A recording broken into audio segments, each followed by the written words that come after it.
So the verse begins with the words Yai Sradaya. They have faith. They have faith in the Bharisi, in the performance of Vedic ritualistic sacrifices. And it's that faith which binds them to the mercy of the Supreme Lord. Because, after all, the Vedas are Adi-Purusa. They are not compiled by men, but they're revealed by the Supreme Lord, and directly emanating from the breath of the Supreme Lord. Therefore, Dharmam tu saksat bhagavat pranitam. Transcendental knowledge begins with the Supreme Personality of Godhead. It is just, He reveals that transcendental knowledge, and then it is carried forward in the society of demigods, in the society of human beings, among great sages, and in this way disseminates all over the universe. Because Krishna has the desire that all living beings return back to the spiritual world.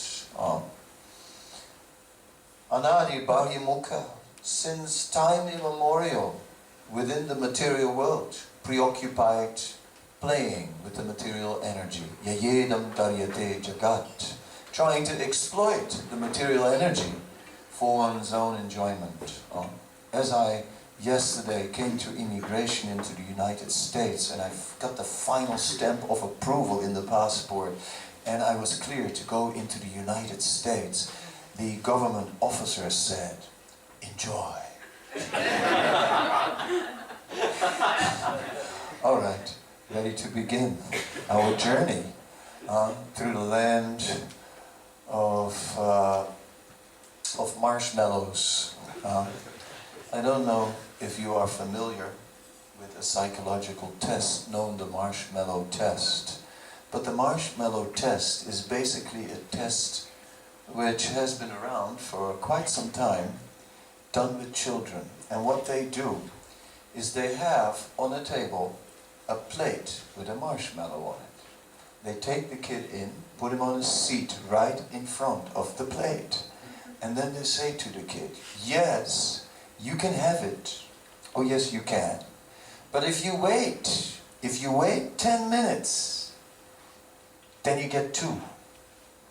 Do you want 1 or 2? All the kids want 2. They get it, right? They want 2. Okay, I'll be back, So you can take it anytime, but if you wait 10 minutes, I'll be back, you get 2. Then there's this candid camera, and the kids along with the plate are just like, some are like descending upon the marshmallow, mouth wide open, and stopped at 1 millimeter from the marshmallow. Right? Some lick it.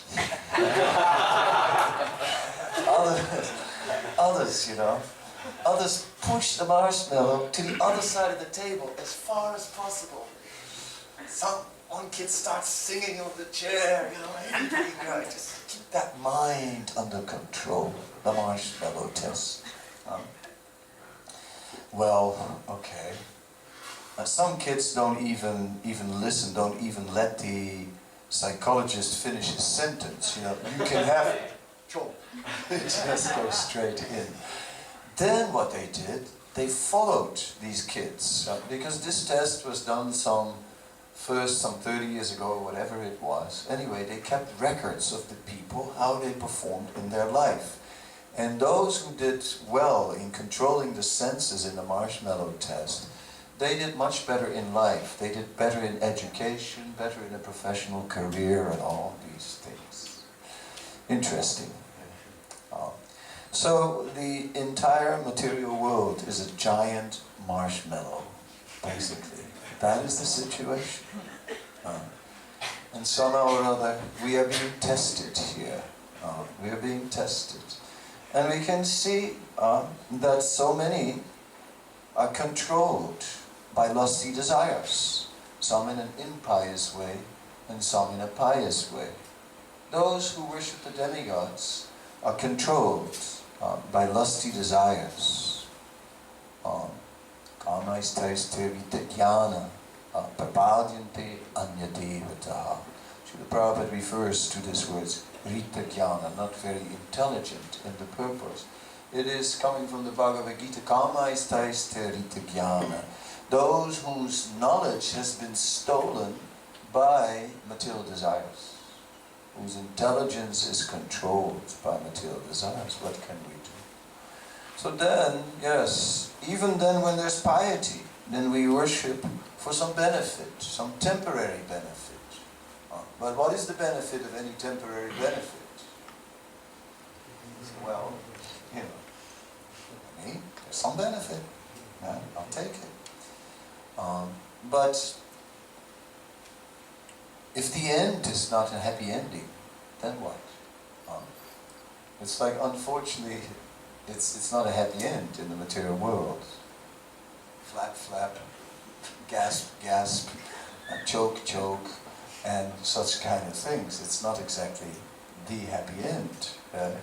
So, if life is a party, that's great. But if it's a party that doesn't end very nice, then there's a complication.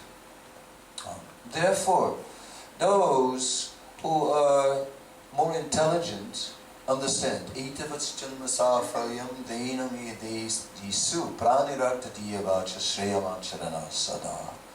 They are looking at the long-term benefit. And they always act for that purpose. They are thinking. They're not just acting. They're not just, going for the marshmallow. They're thinking. But those who are not thinking, straight away, without any thought, or it's just irresistible, cannot, want to go for the long term, but cannot, is too much, too difficult. Therefore, it requires practice. One cannot do so by being philosophically convinced. We cannot just hear the arguments and say, makes sense. Makes sense. No, it doesn't work that way. Because the senses need to be controlled by regulation. Therefore, abhyasa yogi yuktena chitasananyagamina paramam purusham divyam yati partinasintya. Abhyas, regular practice. So that is how it works. That regular practice will anchor us into a behavior where we can give up being a slave of the senses. Otherwise, that's what's basically going on.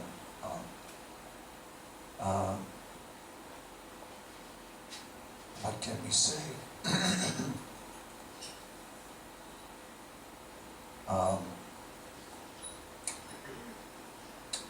I was like in India somewhere in a room with someone, and that person, what we didn't know but found out later, he had a table with a drawer, and in the drawer he had a piece of cake. Nice cream cake. And then we came in the room, and he didn't really want to share the cake. So, but he wanted to eat the cake also, so he just came when he was about to eat the cake. So, and that was a real disturbance. And then suddenly, like it in India sometimes does, the light went out. So he opens the drawer, takes a bite of the cake, but it was full with red ends, and the ends were biting his mouth, so he goes in the dark. What's going on? Then the light came back on, and he was there with his cake, and the ends, and everything. But can't everyone imagine a moment when they were in such a situation? Just quickly stuffing it in your mouth, and someone walks in, and then you stand. You stand there with your cheeks all full, like try to act as if you don't feel caught. Try to just act as if it's perfectly normal, that you just stuffed your face, right? So what can we say? The senses. It is so hard to control the senses. So those who worship the demigods, they are actually controlling the senses. Because they engage in sense gratification in a prescribed way, in a pious way. Yes, they want to enjoy the results of their activities, but they do it through piety. There was a certain personality with fuzzy hair who was claiming to be God. Yeah. And there was a video of this personality in a hot place in India, in a program full of people, and he was perspiring. And someone came and brought a towel. He took the towel, he just rubbed his face, and then moments later, he had like movements like convulsions. And then this golden egg, lingam, came from his mouth. Plop. Pure gold. Theoretically, I can do that too, I think, if I would have the money to buy the golden egg in the first place. The rest, I think that's the toughest part. The other part, to hide it in the towel, I think I could manage. To sort of swallow it and cough it up, I think that would be a little painful. I'd rather keep it and walk away with it, but anyway.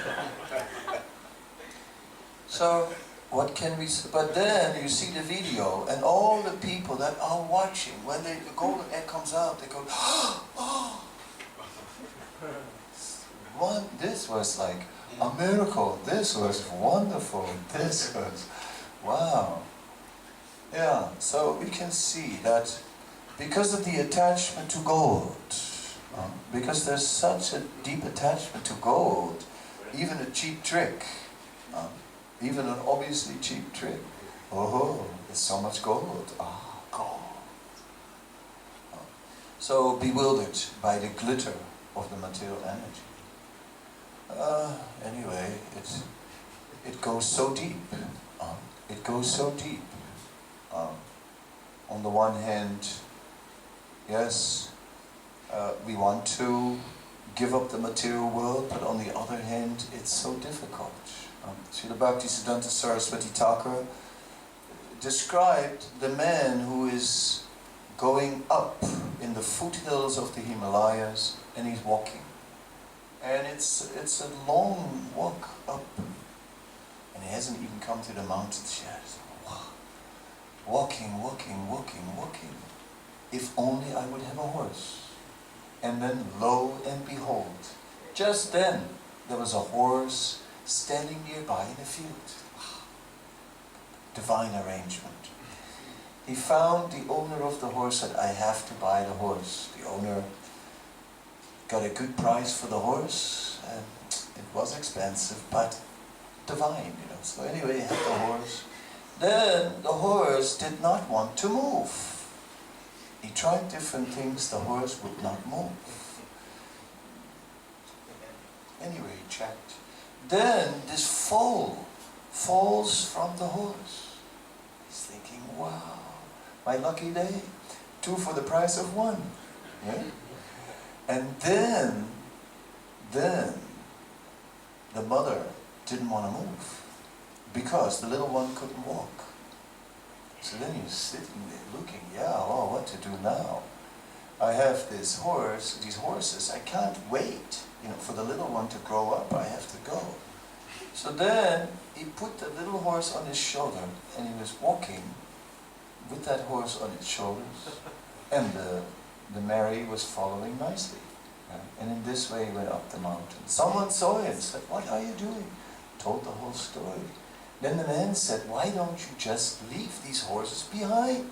He said, oh no, I can't do that. I invested a lot of money in them.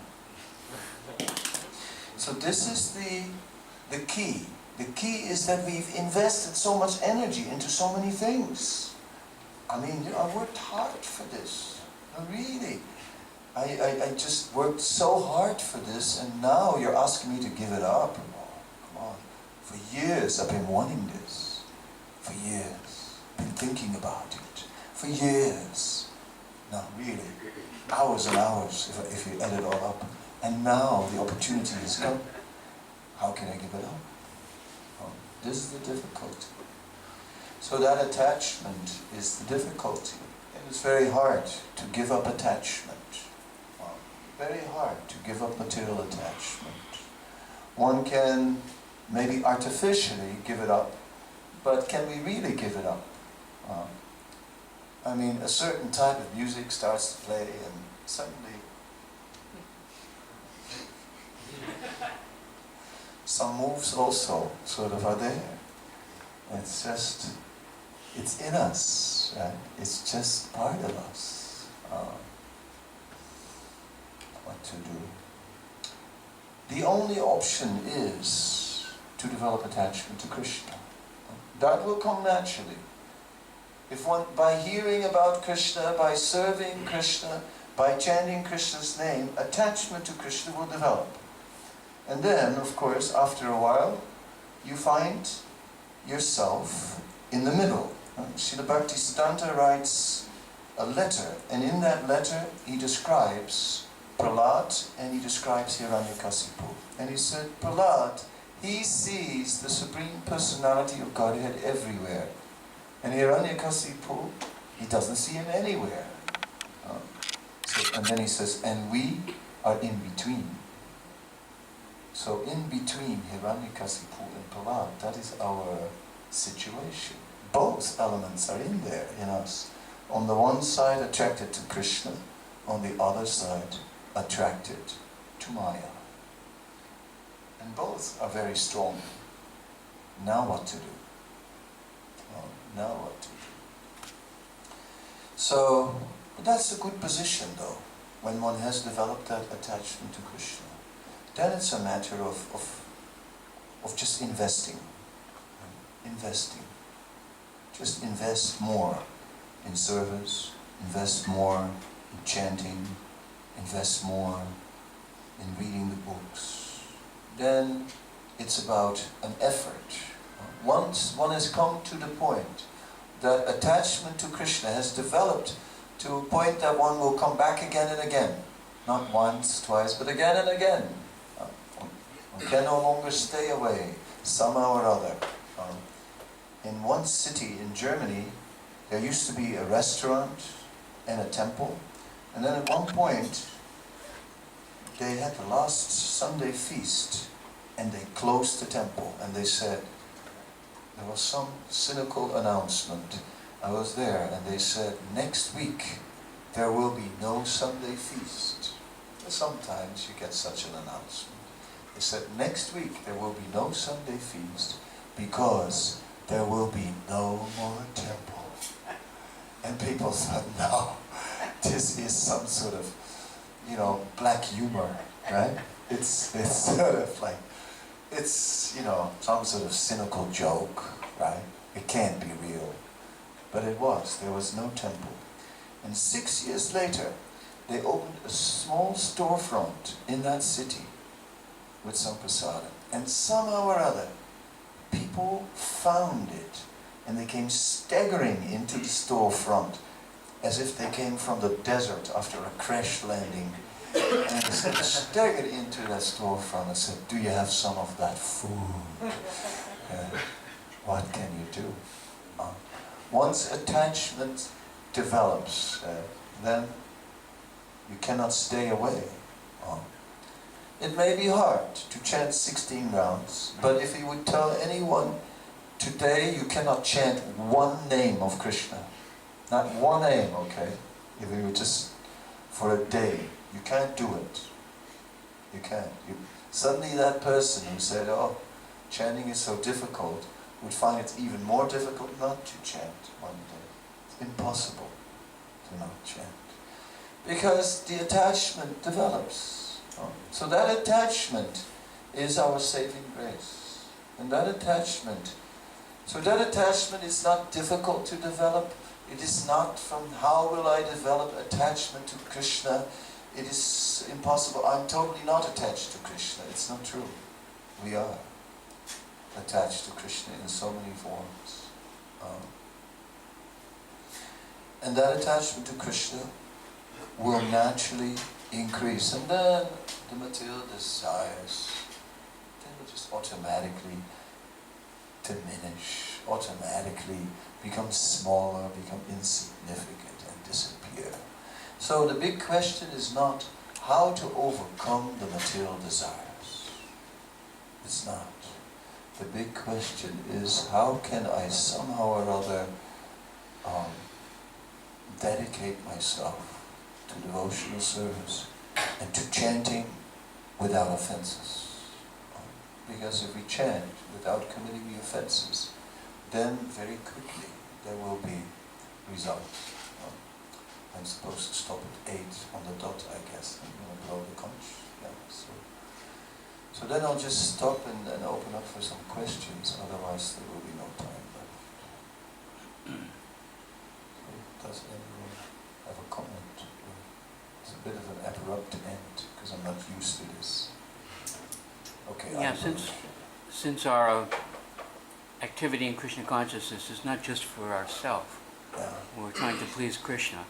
Yeah. And since Krishna says no one is more dear than one who preaches, it seems like the challenge is in what way can we present or share Krishna consciousness with others so that they develop attachment. Because our attachment is one thing we're trying to accomplish, but actually for people who are even averse, not to speak of detached, and what do we do? I like it.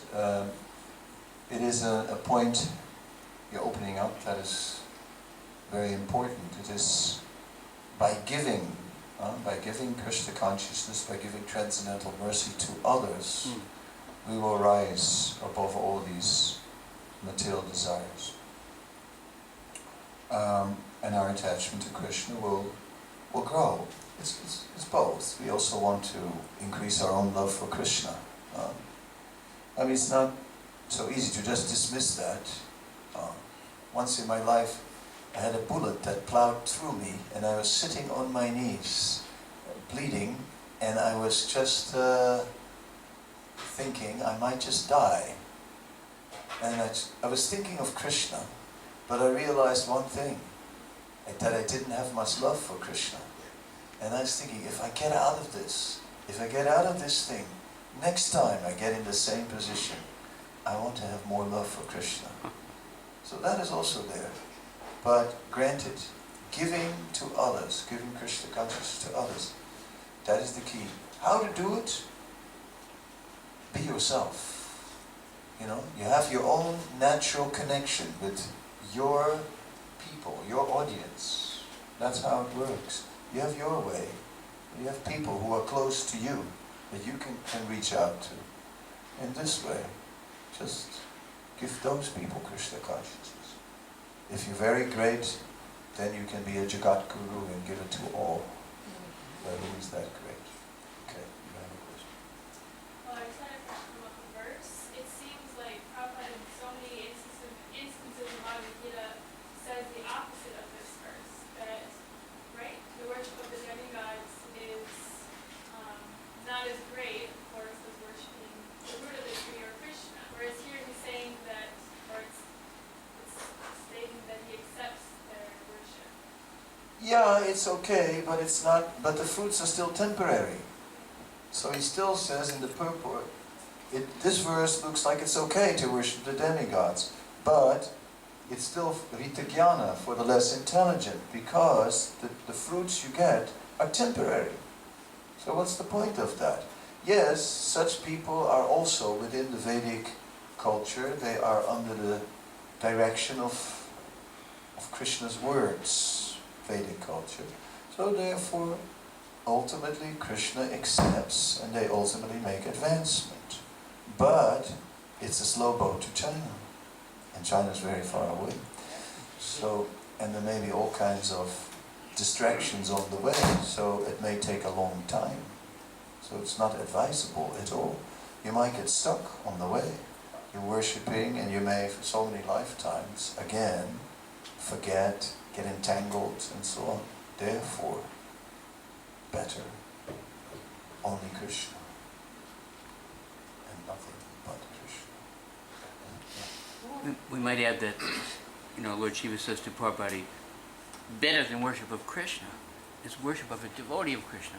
So there's a proper way to worship. If you're worshiping the demigod as an all in all, that's inappropriate. But if we're respecting them because they're serving Krishna and intending that we're encouraging them in their service to Krishna, in that sense, it's very pleasing to Krishna to be worshiping to be offering respect to a guru or an exalted servant of the Lord.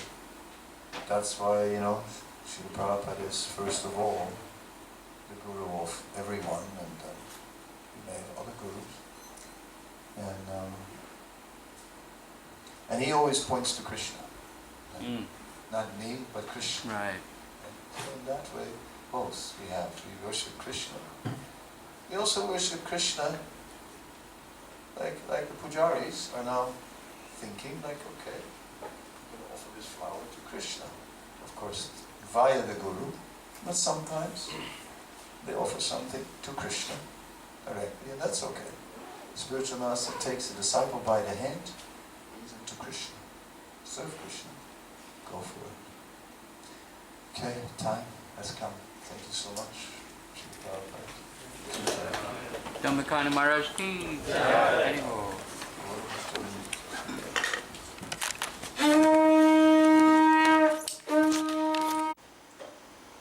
So the island of Jambudvip, a region within the universe, has many divisions, and different personalities are living in different areas of Jambudvip according to their faith.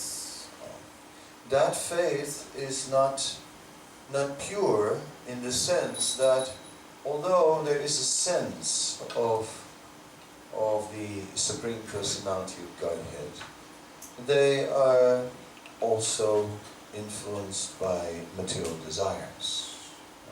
And in this verse we find how the Supreme Personality of Godhead is dealing with this. And that he accepts the offerings.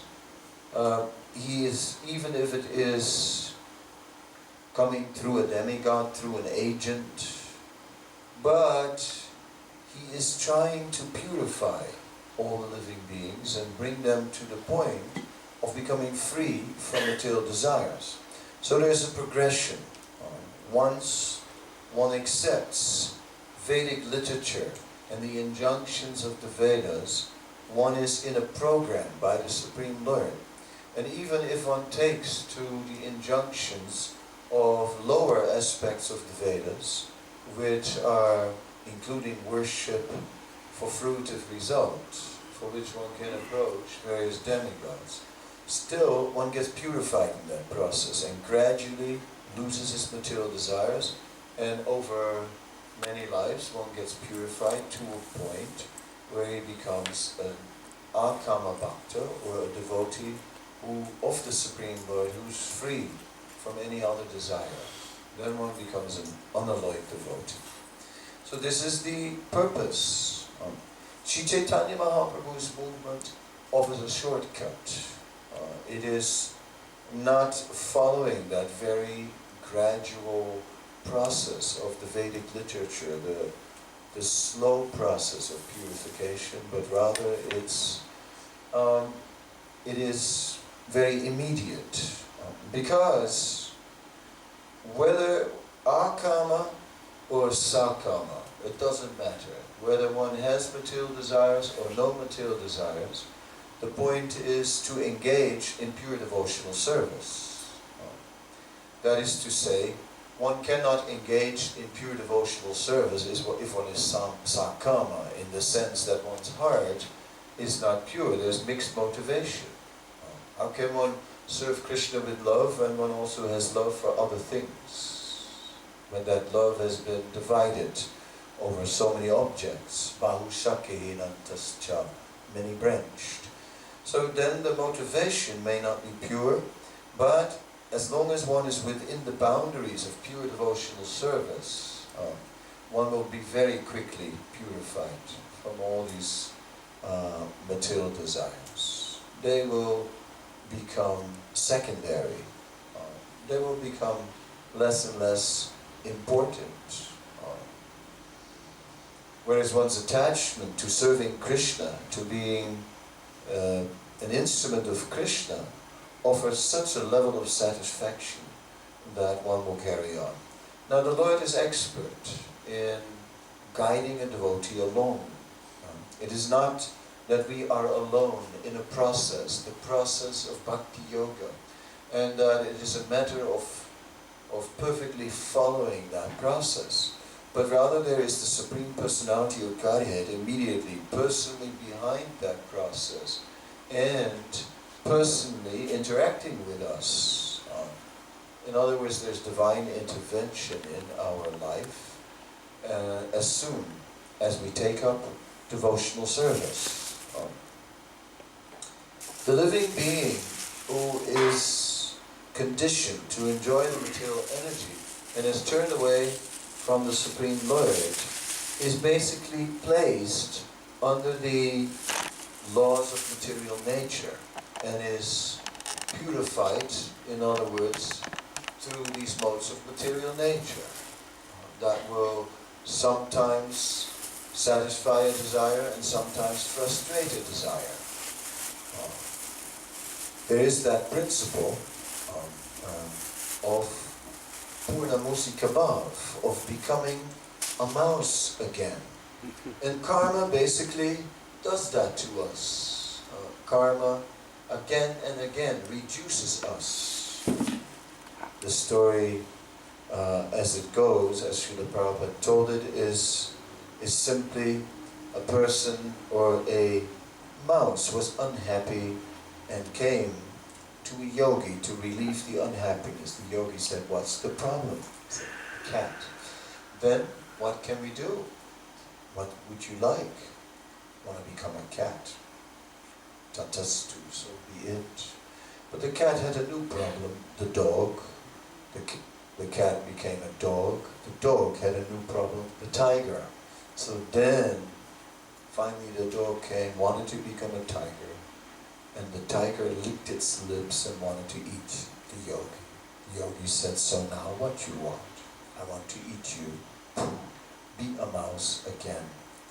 So what we find is each time in the material world, we are, due to some pious activity, gaining a position of good fortune, where we are having good intelligence, where we are having good wealth, beauty, so many nice facilities. And naturally, when that happens, some pride also begins to enter. And as soon as that pride comes, that's where the Purna Musika Bhav element comes in. Be a mouse again. So, time and time again, we go through this. Be a mouse again. Karma, otherwise, is an awkward thing, if you think about it, because the thing is, let us use the example of the leg. Somebody breaks his leg, right? So, karma. This is a karmic reaction for something you've done before. Okay, but that's good. You know, I'm getting purified now, that's fine, but I have just one little problem. What is it for? What did I do? Right? I broke my leg. What's the point? I'm breaking my leg, but I don't know what it's for.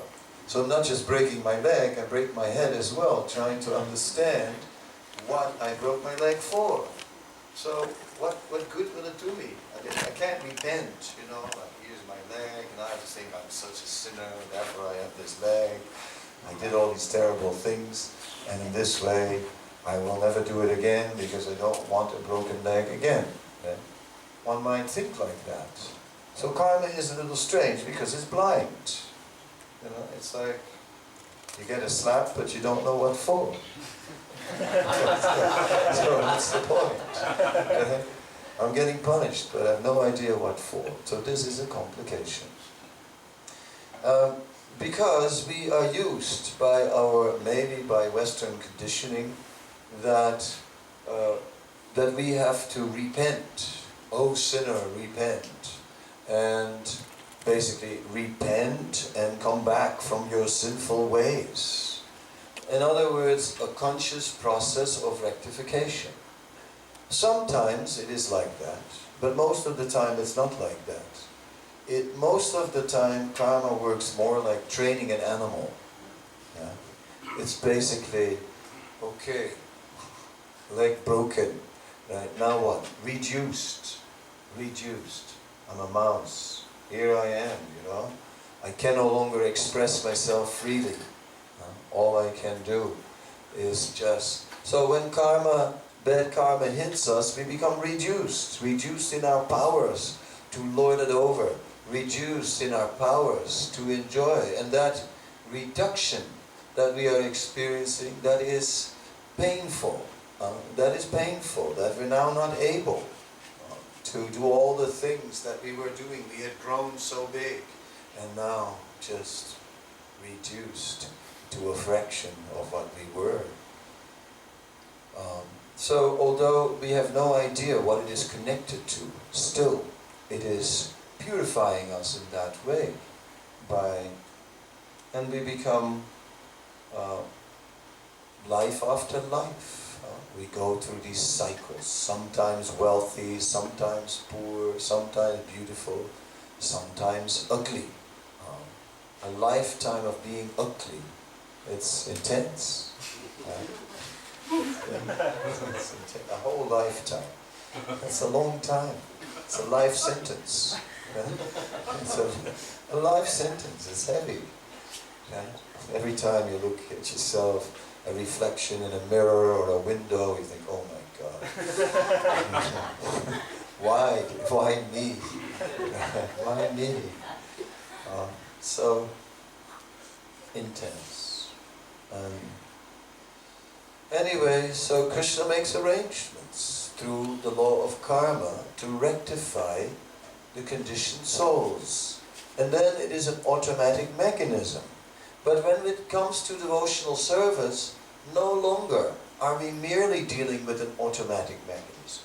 There is still an element of an automatic mechanism. The Prabhu gave the example of the fan, which has been spinning, you turn it off, it slows down. So, aparapta phalam papam kutam vijan phalam mukam kramanaiva pratiyatam, something like that. Vishnu Bhakti. The idea is that the karmic reactions are stored within the heart. And the reaction doesn't come instantaneously. We wait, and then after it's just, the reactions are stored, and then one day it just, it happens, right? And some reaction and some karma is relieved. So all going on by a mechanism.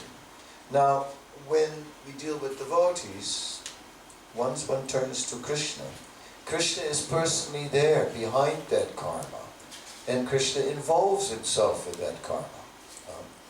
The Prabhupada explained to Giriraj Swami that Krishna personally sanctions that karma.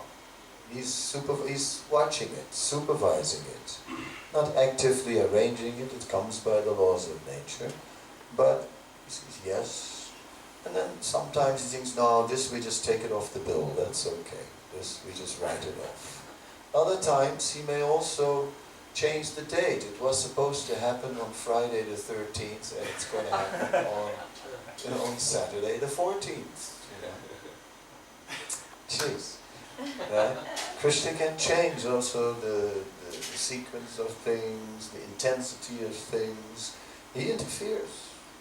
And that is something. Therefore, when we are dealing with devotees, right, sometimes the question comes up, is it karma or is it Krishna? This thing just happened to us, now was it karma or was it Krishna? So, it can be both, it's not, is karma, isn't then all karma relieved at the time of initiation. It doesn't exactly say that. We see in the Hari Bhakti Vilas a reference that indeed there is a transfer of karma at the time of initiation. And of course the spiritual masters, they pray to Krishna, and that Krishna may save them. And so Krishna will decide how much karma they have to take. In the Puranas, there are lists found of what happens of karmic transfers between superiors and inferiors. Now, I haven't memorized that list, or I forgot, so I'm not good at lists, to tell you the truth. But I remember that 1/6 for a head of state, and I think also 1/6 for a father, right, who, in the reactions they get of their children. That's quite a bit. 1/6 of what your children are doing. That's a lot of karma. You have to be careful in having children. Think about it twice. Thrice, you might wind up with some, a lot of karma there. Anyhow, so at the time of initiation there is also a transfer of karma. Karma is being transferred all day long. When you are putting on shoes that someone else has been wearing, the bathroom slippers or something, you're getting karma from those shoes. If you eat off a plate that people have been eating from, you're getting karma. So it's not only germs, we're always afraid of germs. I was sitting on a train and in Europe, opposite of someone who was reading a newspaper, and he was reading the inside, and so I could read the outside of the newspaper, front page, and there was this article that they'd done a test of all the places that you always thought would be full of horrible germs, right?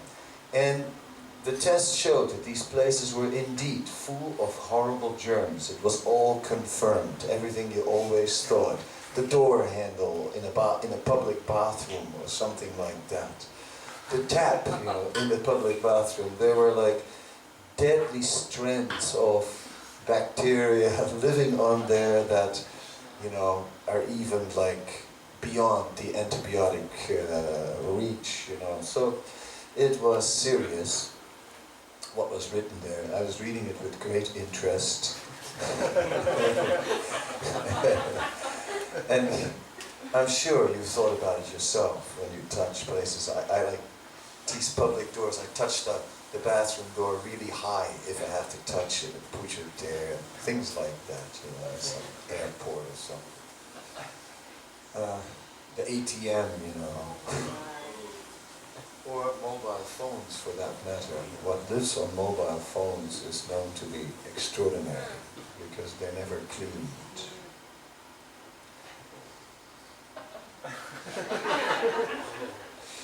Oh well. Anyway, so we thought we'd only have to worry about picking up germs. But after this lecture, you'll become more paranoid than you already were, because you might get worried about picking up all kinds of karma everywhere. Oh my God, karma in this, karma in that. It's very intense. So one can become a karma avoider, but that will ultimately not work, because the whole world